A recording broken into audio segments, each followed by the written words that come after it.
seja bem-vindo. Quarto dia da cobertura do Congresso Europeu de Cardiologia, aqui pelo Cardiopapers. Lembrando, Congresso Europeu de Cardiologia, que é o maior do mundo.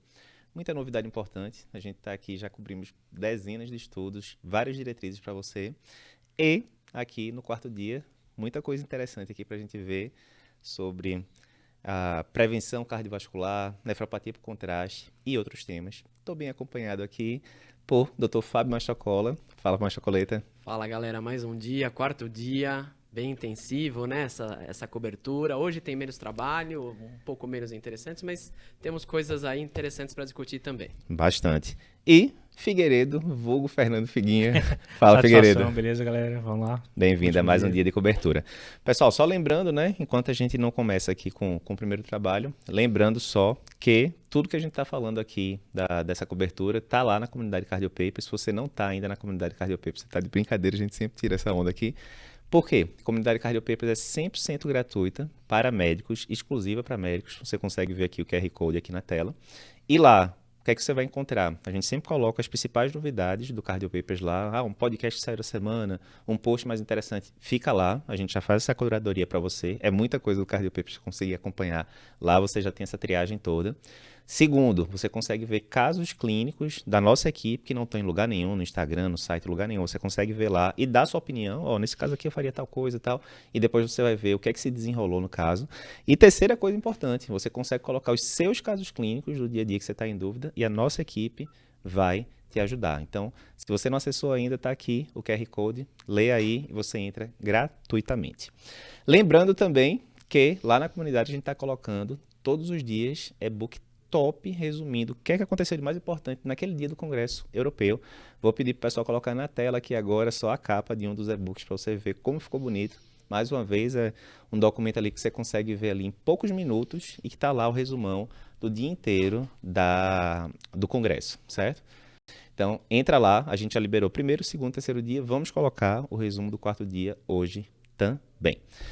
Povo, vamos começar aqui agora então com os trabalhos do dia, né? Vou começar com esse daqui, que foi o Red CVD. Vê só, a gente sabe que doenças cardiovasculares são a principal causa de morte no mundo, né? Todo mundo sabe disso. E a gente sabe que geralmente não, mas muitas vezes você já vai descobrir o problema com leite derramado. Paciente infartado, paciente na emergência com IC descompensada, paciente na emergência com AVC, né? E sempre tem aquela máxima de prevenir é melhor do que remediar, coisa e tal.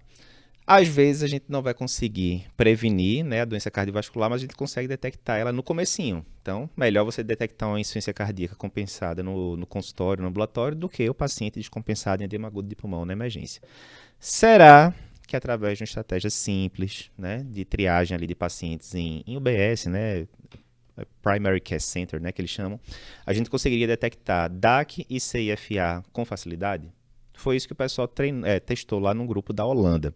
Eles pegaram 25 centros primários da Holanda, como se fossem os postos de saúde da gente, né, aqui no Brasil, e eles focaram em duas populações específicas, pacientes diabéticos e pacientes com DPOC. A gente sabe que esses pacientes têm uma prevalência de doença cardiovascular bem mais alta do que a população em geral. Beleza, esses pacientes então eram divididos em dois grupos. Um grupo normal, segue aí, né, a conduta normal do posto de saúde e tal. O outro grupo era a intervenção ativa, que era uma intervenção ativa em 3 passos, simples. Primeiro, o paciente de casa mesmo preenchia um formulário dizendo, tenho sintoma, não tenho fator de risco, tenho isso, tenho aquilo. Coisa super simples. Segundo passo, o profissional de saúde olhava lá e se tivesse um score aumentado, na próxima consulta do paciente ele tinha que fazer eletro, tinha que passar por um exame físico mais minucioso para ver se tinha sinais de insuficiência cardíaca e o pessoal pedia o NT para o BNP, ou seja, nada do outro mundo, né? Dá para fazer tranquilamente. A partir do resultado desses exames, aí o médico lá, né, da atenção primária ia avaliar se queria um eco, se queria que um cardiologista avaliasse, alguma coisa do tipo. Ou seja, nada do outro mundo, bem factível de ser feito e tal. E o endpoint primário era, depois de um ano, será que a gente vai ter diagnosticado mais IC, coronariopatia e fibrilação atrial? Era essa a pergunta. Mas, Chocoleta, quer comentar os resultados aqui? Foram 1.216 pacientes. Quer comentar aí o que é que a gente achou nesse estudo? Então, eram 1.216 pacientes, a grande maioria diabéticos, né? 87% diabéticos, 20% de DPOC. A gente sabe que esses pacientes, né, a principal causa de mortalidade são as doenças cardiovasculares e a prevalência é muito alta. uma média de idade de 68 anos. Tá? Então, o que foi evidenciado, né? No grupo que eles fizeram essa avaliação, foi identificado 8%, tá? De eventos, né? De eventos, e no grupo que não foi feito, 3,2%.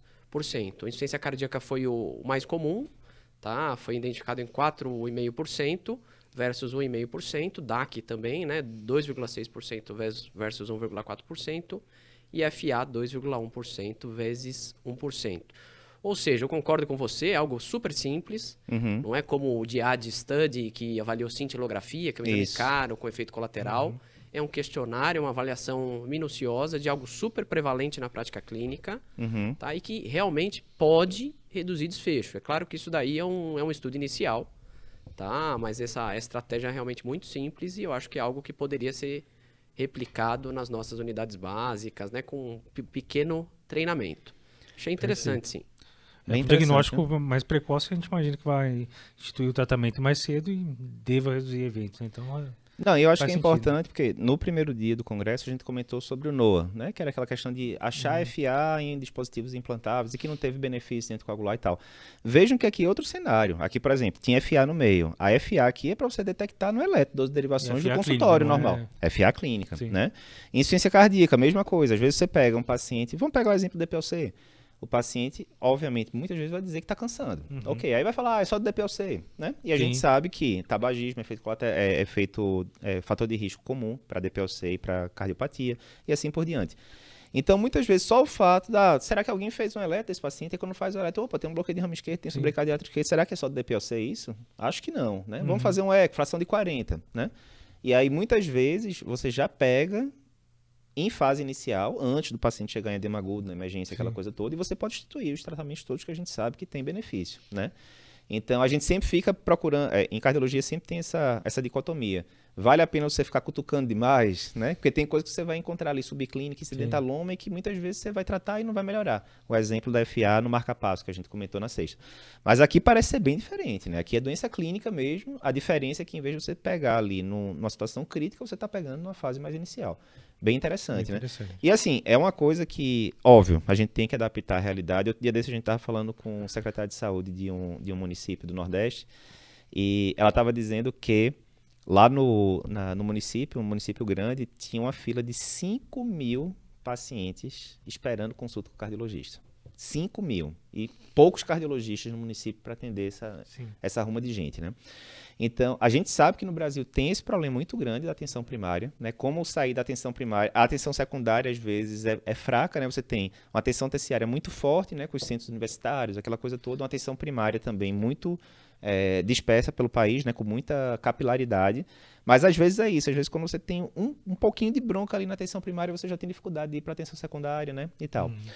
Então, se a gente for pensar um pouquinho além, joga inteligência artificial aqui no meio, né? Talvez a própria inteligência artificial já coletando esses dados dos pacientes. A inteligência artificial notou que aquele paciente é um paciente que tem um risco maior de ser e tal.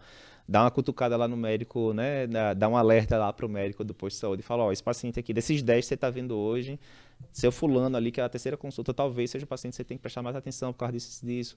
Dá uma olhadinha no eletro dele e tal. E aí você começa, né? Estamos fugindo aqui um pouquinho do tema, mas só para ampliar aqui. Você vê como a inteligência artificial vai poder otimizar, né, essa parte, tanto em atenção primária, terciária, etc. Mas eu acho que o que eu gostei muito desse estudo é isso. Não era nada do outro mundo, tirando o NT para BNP, que, por exemplo, no SUS, a gente, na maioria dos lugares a gente não tem, tudo bem, mas eletro a gente vai ter em todo canto, exame físico bem feito, dá para fazer em todo canto. Com intervenções básicas, a gente conseguiu detectar 2,5 vezes mais doença cardiovascular, que já existia, né? Isso não foi inventado, já existia lá, 2,5 vezes mais do que o cuidado usual. Eu acho que esse estudo é interessante, né? Mas é um estudo inicial, né? A gente mostrou novos diagnósticos de doenças cardiovasculares, EC, DAC e FA. O próximo passo seria se esses diagnósticos reduziriam evento. É claro que a gente espera que sim. Seria um trial aí, claro que é um trial que demandaria um tempo maior de acompanhamento, avaliando aí morte cardiovascular, redução de infarto, AVC não fatal e internação por insuficiência cardíaca. Tá? Esse seria o grande trial mesmo, que seria talvez um próximo passo. Boa. Tá? Dessa triagem, reduzindo o evento e não só aumentando o diagnóstico. Mas muito provavelmente, tá? A gente acredita que sim, que reduziria. Perfeito. A Chocoleta conduz aí, segundo trial do dia, trial bem interessante. falando de um assunto que tem anos e anos e anos que a gente cutuca ali para tentar achar alguma coisa que sirva, né? Mas que diz aí qual é o assunto e qual foi o trial. É verdade, assunto muito frequente, principalmente para quem trabalha em enfermaria, hospital, UTI, e que se usou muita coisa aí, bicarbonato de sódio, faz hidratação com XYZ, N-acetilcisteína, N-acetilcisteína, dose baixa de dopamina. e nada, quando a gente faz o trabalho bem feito, né, o que parecia ser bom, Uhum, não mostra redução de desfecho. O que a gente tem, né, na nefropatia induzida pelo contraste, uhum, que é uma lesão renal, né, decorrente da infusão num contraste intravenoso, contraste iodado, uhum, tá? O que a gente tem até o momento é hidratação, estatina potente, reduz desfecho, e a gente sabe que nos pacientes de maior risco, tá? Pacientes idosos com doença renal, insuficiência cardíaca,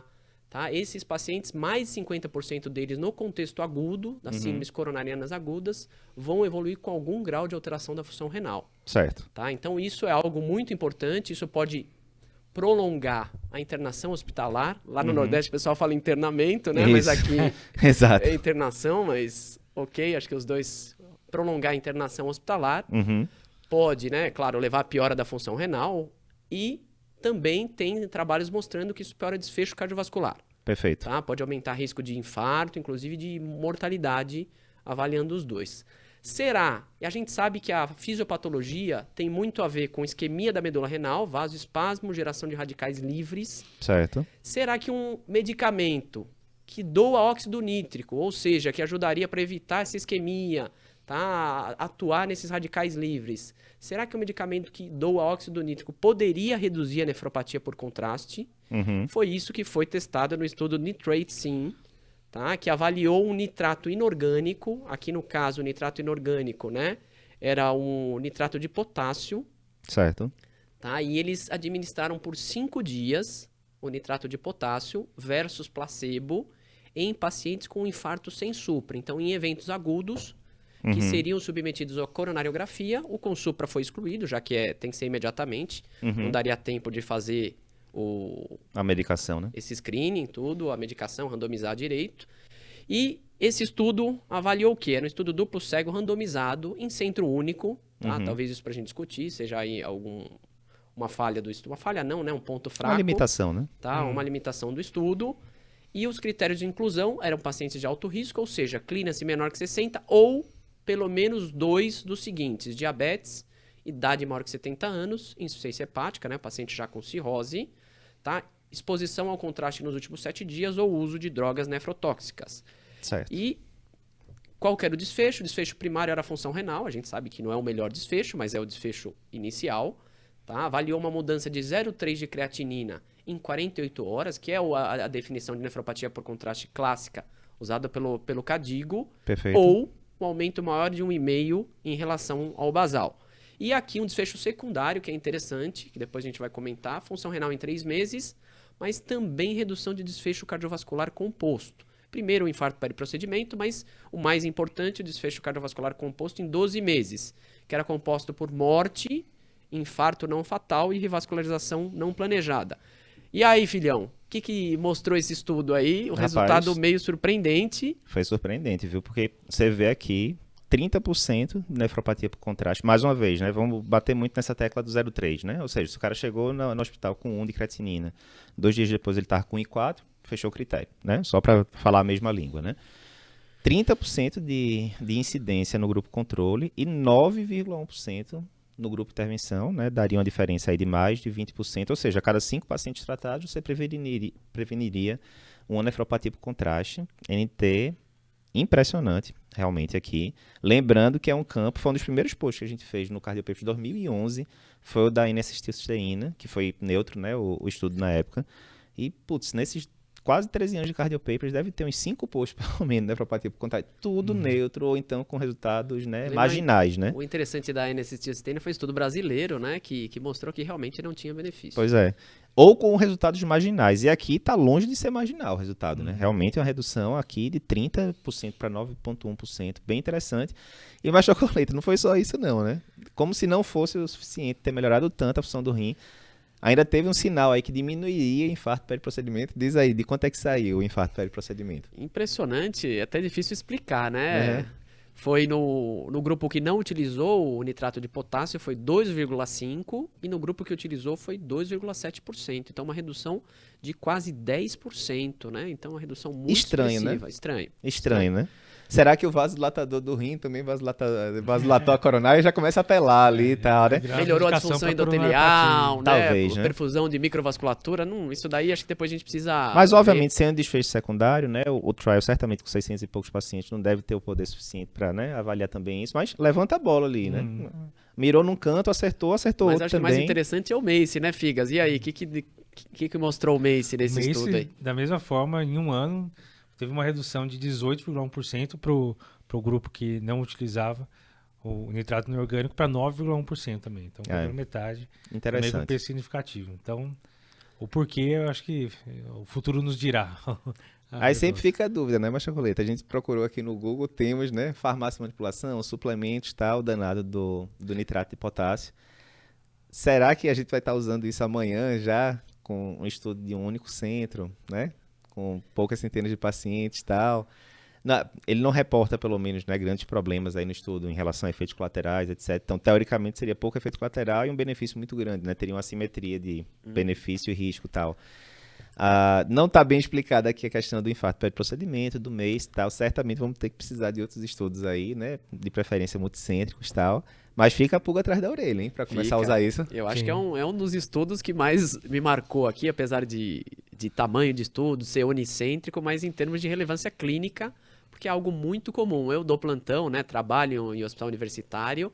Isso atrasa muito a alta dos pacientes, o paciente acaba infectando, acaba tendo outras complicações, além de ocupar o leito, custo, né? Então, é algo muito importante. E reduzindo o desfecho cardiovascular, melhor ainda. Melhor ainda. Tá? E por um medicamento que é vendido como suplemento, a gente não sabe se é exatamente o mesmo, né? Barato, bem tolerado. Será que vamos usar amanhã, Figas? Você já usaria lá no seu hospital de Sorocaba? Eu já consideraria procurar onde que eu vou achar esse... Eu já mandei pro pessoal da Nefro, Luizinho, do Nefro Atual, já perguntei, Luizinho, vocês já, na prática, vocês já usaram alguma coisa? Porque ele cita, inclusive, né, Machacol, tem estudos menores, tinha avaliado, racional e tal. Já perguntei pro pessoal da Nefro o que é que eles estão achando aí sobre o tema. Mas sempre interessante, né, isso, né? Porque realmente é um tema ali que a gente tava meio desacreditado já, né? Rapaz, não tem muito o que fazer, meio tirando a hidratação, e olha lá, né, discutível também, tem estudos heterogêneos, mas... Novidade interessante, bem interessante. E certamente vai estimular, vem bastante coisa nova aí. Aí, mas só que o aluno estava empolgado com o quarto dia, mas já tivemos 2 estudos relevantes aqui já, né? Fiquei empolgado com esse daí. Esse pra mim é o estudo do dia. Boa. Acho que tem que reunir os centros aí, fazer um estudo multicêntrico pra realmente bater o martelo nisso. Estudo bem feito, bem desenhado. Legal. Tá. E Show é isso aí, vamos lá. Terceiro trabalho, Figueiredo. A gente fala bastante aqui de gliflozina, né, nos últimos anos, bastante mesmo, principalmente ciência cardíaca. Mas a maioria dos trabalhos que a gente falou, né, os landmark trials ali de gliflozina, terminou que foram majoritariamente pacientes, né, com IC crônica e tal. No ambiente agudo a gente já falou, alguns trabalhos aqui, né, inclusive de segurança, de você prescrever a estatina um pouco antes da alta, né, poucos congressos atrás a gente estava conversando. Exatamente. Mas diz aí, temos novidades em relação a gliflozinas no cenário de ciência cardíaca aguda, contextualiza aí o pessoal. Então, a gente tinha o Soloist, né, que é uma glifosina, já sugerindo que seria interessante usar no final da internação, para evitar reinternação, etc. Mas realmente, no cenário agudo, a gente não sabia como iria funcionar. A dúvida era, o paciente chega com uma IC descompensada, perfil B, quente e úmido. Geralmente a gente vai tratar com diurético, vasodilatador, o esquema padrão. Será que a gente pode entrar de cara com uma glifosina nas primeiras 24 horas? Serão 2 dúvidas principais. Primeiro, se ajudaria, porque a gente sabe que tem um efeito diurético, a gente não sabia até então se teria um efeito de natriurese também. Mas será que ajudaria a precisar menos de diurético de alça? Será que poderia diminuir tempo de internação, etc.? Do lado de eficácia, seriam essas perguntas. E do lado de segurança, será que não pode dar mais hipoglicemia? Será que não pode dar cetoacidose? Infecção geniturinária? Precisava saber se realmente era seguro também começar direto de cara. Perfeito. Então, para responder essas 2 perguntas, a gente teve o estudo DICTATE AHF. Foi um estudo que basicamente testou dapagliflozina 10mg, começando nas primeiras 24 horas, contra placebo com tratamento restante padrão. O desfecho primário desse estudo era uma relação de mudança de peso pela dose cumulativa do diurético. Então, foi uma medida de eficácia do diurético. Então, quanto que ele precisava receber de diurético para perder peso. E foram 240 pacientes, então não foi um estudo muito robusto, mas pegaram 240 pacientes, usaram a dapaglifosina e o resultado do desfecho primário foi neutro. Na verdade, foi um neutro que bateu na trave. Teve um P de 0,06, bateu na trave, sugerindo aí que poderia ter uma tendência a melhora com a dapaglifosina, mas não foi estatisticamente significativo. O pessoal até comentou lá na apresentação que se tivesse um pouco mais de paciência, talvez conseguisse atingir a significância, tudo. Mas realmente houve diferença. Os dois grupos perderam a mesma quantidade de peso, e o grupo que usou o DAPA usou 560 mg de furosemida em média, e quem não usou o DAPA usou 800 mg. Então, usou uma dose menor realmente de diurético. Além disso, uma análise exploratória, eles foram avaliar efeitos de natriurese, aumentou a natriurese, então provou que realmente tem uma diferença em natriurese. Teve uma tendência a melhorar mais rápido a congestão e também teve um tempo de alta hospitalar mais rápido que outro grupo. Análise exploratória, não era o desfecho principal, mas sugerindo que poderia ter algum benefício. Isso a gente não pode bater o martelo para falar que sim, mas do lado de segurança mostrou que é bem seguro. Boa. Então, eu acho que só pelo fato de ter mostrado que é seguro, mesmo que a gente tenha uma dúvida da eficácia, eu acho que já muda um pouco a nossa prática, porque agora a gente tem quase todos deveriam estar tomando glifosina com IC, fracionação reduzida. Então, o cara chega numa internação hospitalar, você vai suspender para reiniciar só no final? Então, eu acho que aqui dá segurança para a gente manter desde o começo, pelo menos, a glifosina. E tem aquela velha questão de, se o cara não entra na internação, ninguém entra depois. Inércia terapêutica. Né? Então, eu acho que por essas razões, de a gente saber que a longo prazo vai ajudar, eu acho que reforça o uso de glifosina desde o começo da internação. Boa. Acho que é uma boa mensagem, né, Machocoleta, desse trial, né? É uma ótima mensagem, um medicamento super importante que mudou a prática clínica, né, no tratamento do diabetes e na insuficiência cardíaca e na doença renal crônica também. A gente saber que esse medicamento é seguro de usar intra-hospitalar, mesmo com o paciente descompensado, é algo super importante. É claro que aqui excluindo pacientes mais graves, chocados, com inotrópico, né, aqui é um contexto paciente descompensado. Mais perfil B, mas que é um descompensado não tão grave assim. Seria uns 2/3, né, do que interno. Isso. Chega na emergência. Felizmente é a maioria, né? Felizmente é a maioria. Eu acho que a mensagem é essa mesmo. Medicamento seguro, reduz desfecho e que a gente deve começar ou manter, se ele já estiver usando, durante a internação e otimizar o máximo possível. Tá? E é por aí. Acho que... É engraçado você ver a evolução, né? Eu me lembro quando... A primeira vez que eu vi algum paciente usando DAPA, tem uns bons anos. Eu me lembro que eu até perguntei pra Patrícia, que medicação é essa aqui? Isso aí era na época, bicho, bote anos aí.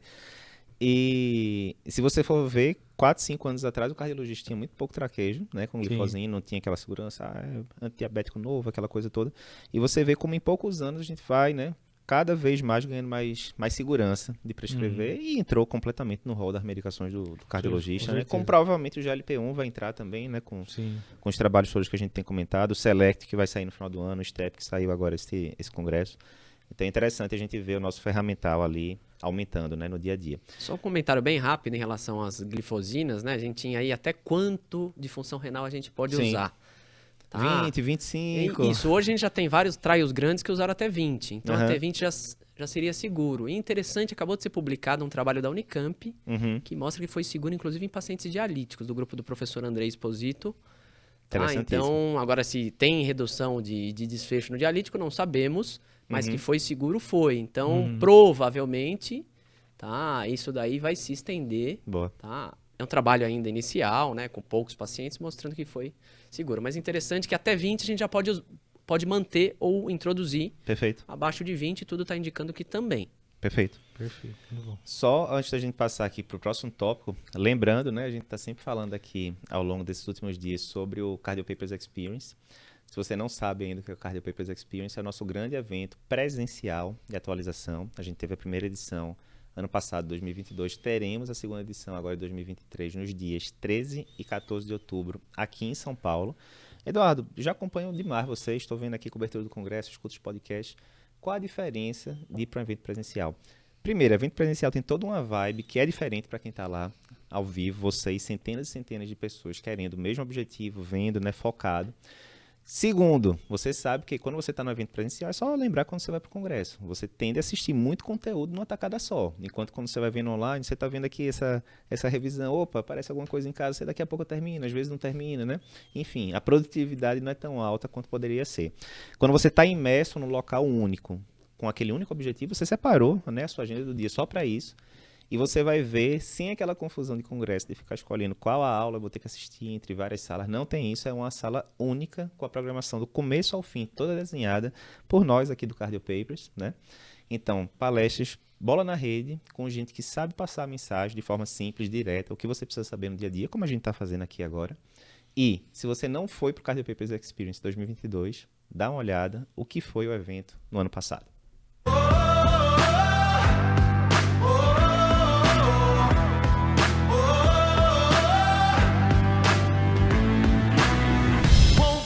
Same movie again. Windows and doors can't keep me in. I feel my heart underneath my skin. Stack up those dreams, won't let them go. Some way, somehow my day will come. This is my time, gonna light it up. Stepping out into the unknown. Stepping out, oh, stepping out to whatever's coming on. Stepping out. I'm a man on fire. Sounds crazy, but I never lose. Oh, you know I'm gonna give it all I got. Do what I came to do. I'm a man on fire, and my day is overdue. This bird is never gonna stop doing. Isso foi ano passado. Esse ano vai ser maior, mais duradouro, mais palestra, tudo melhor. Então, se você ainda não garantiu seu ingresso, o pessoal vai liberar aqui daqui a pouquinho o QR Code aqui na tela. Você consegue ler o QR Code, está aqui do meu lado. Você consegue ler o QR Code e já garantir o seu ingresso, lembrando que as vagas são limitadas, certo? Lembrando também que hoje a gente está gravando aqui segunda-feira, finalzinho da manhã, dia 28. Dia 29, terça-feira, 8 horas da noite, a gente vai fazer a mega, ultra, hiper revisão do Congresso Europeu de Cardiologia. A gente vai separar ali os 10 trials mais importantes do Congresso e resumir ali metralhadora, o que é que você precisa saber, se vai usar no outro dia ou não, e assim por diante. Então, um mega resumo de tudo que a gente vem falando aqui ao longo desses 4 dias. Voltando aqui agora, temos o último trial aqui que a gente selecionou para falar hoje, que é um trial de miocardite, né? Miocardite que a gente sabe que é um tema que cada vez mais, né, a gente tem diretrizes, né, com a evolução da ressonância nos últimos anos, a gente conseguiu cada vez dar mais diagnóstico, mas quando chega na parte terapêutica, às vezes a gente fica ali de mãos meio atadas e assim por diante. Muitos locais não fazem biópsia, quando faz biópsia demora para sair resultado. Enfim, fica aquela confusão para você fazer o tratamento específico para a doença. Ok. Em paralelo, tem várias medicações que estão sendo avaliadas no contexto de miocardite para ver se você consegue melhorar o desfecho do paciente. Figueiredo, diz aí o que é que foi o estudo Aramis que foi apresentado e publicado hoje. A ideia é que pacientes com miocardite aguda, se você pegar na fase bem inicial mesmo, a gente tem muita inflamação e o racional seria, se a gente conseguir reduzir a inflamação desses pacientes, a gente poderia melhorar desfechos. É basicamente isso. E a gente sabe que interleucina 1 seria um alvo interessante a se abordar, e com isso eles testaram uma medicação chamada anakinra, que é um bloqueador desse interleucina 1, para avaliar se conseguiria realmente reduzir inflamação, reduzir edema miocárdico e, consequentemente, diminuir eventos. Então, o desfecho primário aqui era o número de dias livres de complicações da miocardite nesses primeiros 28 dias, Boa. que era arritmia ventricular e C, dor torácica e fração de ejeção menor que 50%. Então, foi um estudo que tentou pegar pacientes aí de 18 a 64 anos, com diagnóstico a menos de 72 horas, então bem precoce, e conseguiram randomizar 117 pacientes, a idade média de 28 anos, então, como a gente está acostumado a ver, é um paciente mais jovem, 90% era homem. E o que eles viram é que não houve diferença nesse desfecho primário de eventos. Então, a gente imagina, a anakinra não dá para usar na miocardite? Na verdade, não é tão simples assim, né? A gente tem que entender que população que a gente estudou aqui. Então, aqui eram pacientes de baixo risco, na verdade. Todos os pacientes fizeram o diagnóstico de miocardite com ressonância magnética mais troponina alterada, e nenhum foi para biópsia endomiocárdica. Então a gente não teve incluído nesse estudo aqueles pacientes mais graves que começam a degringolar a fração de ejeção, que vão para biópsia, etc. Então, nesse perfil de paciente, seria ressonância magnética alterada, com tropa positiva, que fecha com uma miocardite aguda, que não tem biópsia no miocárdio, nesse grupo talvez não vale a pena usar o anaquina. Paciente mais grave, vai valer a pena? Não sei. Esse estudo não responde isso, né? Perfeito. E a gente vê que na prática clínica, a maioria dos pacientes com miocardite evolui bem com tratamento convencional. Sim. É claro, como o Figas falou, excluindo esses casos mais graves, com indicação de biópsia, que é realmente uma grande dificuldade aqui no Brasil, a gente conseguir a biópsia e principalmente a avaliação da biópsia, histologia, Essa é a mais difícil, né? Essa é A a mais biópsia você até difícil. consegue, né? Mas E qual que é o dependendo. tratamento hoje da miocardite não complicada, né? O paciente que não evoluiu com choque, não está evoluindo com IC refratário, o tratamento é basicamente EC beta-bloqueador, Uhum. tá? Quanto tempo usar, como usar, isso é evidência muito fraca, mas a nossa diretriz, recomenda aí usar aí por um ano, Uhum. pelo menos, e depois reavaliar. O benefício principal seria nesses 6 primeiros meses, reavaliar depender da evolução. Porque lembrar que muitos pacientes com miocardite podem não ter disfunção no início, mas aquilo é uma agressão e ele pode evoluir com disfunção. Então a recomendação IECA beta-block, em geral um beta-block específico para IC, a gente costuma usar, apesar de não ter recomendação formal disso. Tá? Mas aqui a gente acaba usando doses menores, não é? Dose Sim. alvo, que nem da IC. Uhum. Em geral, na prática, a gente acaba usando doses mais baixas, né? E outra coisa interessante, que é basicamente miocardite em homens jovens, né? Grande maioria em homens jovens. Por que isso? É ainda um mistério. Tem algumas teorias, mas acho que não cabe a gente ficar discutindo muito. Então é um trabalho que mostrou que esses anti-inflamatórios aí, que atuam inibindo a interleucina, não tiveram benefício, como você falou, nesses pacientes menos graves. Nos mais graves a gente não sabe. Sim. Hoje a maioria dos casos, né, imunoglobulina, ou em alguns outros casos a gente pode usar outras terapias. Boa. Bem, resumando o dia, o último dia do congresso normalmente é um dia mais parado, né? Eles colocam os blockbusters pesados, né? Ali no começo, normal. Mas se a gente tivesse que escolher um... Machocola já deu a dica aqui dele. Se a gente tivesse que escolher um trabalho aqui do quarto dia, Machocola já disse que seria do uso do nitrato inorgânico diminuindo nefropatia por contraste. Figueiredo, iria em qual? Eu vou nesse também. Vai nesse Mas também? Que, pô, Só pra... diferença absurda. Isso Só vai pra- mudar. Só pra fazer Não, treta. é esse mesmo, não tem opção não. É Perdeu, esse já. mesmo. Não vem, não. Só pra fazer treta aqui, não. Esse daqui é bem interessante, realmente. Eu sempre gosto dessas intervenções simples, né? Que foi o do Red Red. CVD. Eu sempre gosto de intervenção simples e que você consegue ter um impacto relevante. Ele dava o exemplo na Holanda, especificamente, né? Que é um país pequeno. Ele disse que se você usasse isso na rede primária como um todo do país, você conseguiria detectar 44 mil casos a mais de ICFA, coronariopatia, em um ano, se eu não me engano. Então é um baita impacto, Não, né? realmente, Baita impacto, né? Mas concordo que provavelmente daqui a 10 anos, se os resultados se confirmarem em trials posteriores, a gente vai lembrar da nefropatia por contraste, enquanto que o Red CVD talvez tenha se perdido ali na história. Então concordo que o do nitrato é mais relevante para esse quarto dia. E aí, lembrando, pessoal, a gente teve, 4 dias de congresso, foram 5 diretrizes, foi uma pancada de estudo. Eu não contei quantos estudos a gente cobriu ao longo desses dias, mas com certeza foram mais de 20, né? Isso já selecionado ali, né? O creme de la creme. Me parece que do congresso muito forte, sei coronariopatia, principalmente coronariopatia aguda, né? Mas na revisão que a gente vai fazer terça-feira, amanhã, nós três, a gente vai dividir bem bonitinho, assim, olha, de coronariopatia, esses foram mais importantes, de IC, esses foram mais importantes, de arritmia, esses foram mais importantes, assim por diante. Então, quem estiver assistindo aí, não perca essa revisão, é sempre um dos melhores momentos do ano pra gente, né? Fazer a revisão zona do congresso. E, lembrando que no Cardio Papers Experience a gente vai ter mesa específica de o que mudou de mais importante nas diretrizes nacionais e internacionais de 2023 e quais foram os principais artigos de 2023. Certamente aqui do ESC a gente vai selecionar alguns para comentar lá nos dias 13 e 14 de outubro. É isso, pessoal. Então, encerrando aqui, ainda não acabou, como a gente falou, a cobertura do congresso, mas encerrando aqui a cobertura do quarto dia, a gente se encontra amanhã, é o pós-congresso, onde a gente vai fazer o resumão de tudo. A gente aguarda você lá, 8 horas da noite, no YouTube. Até lá.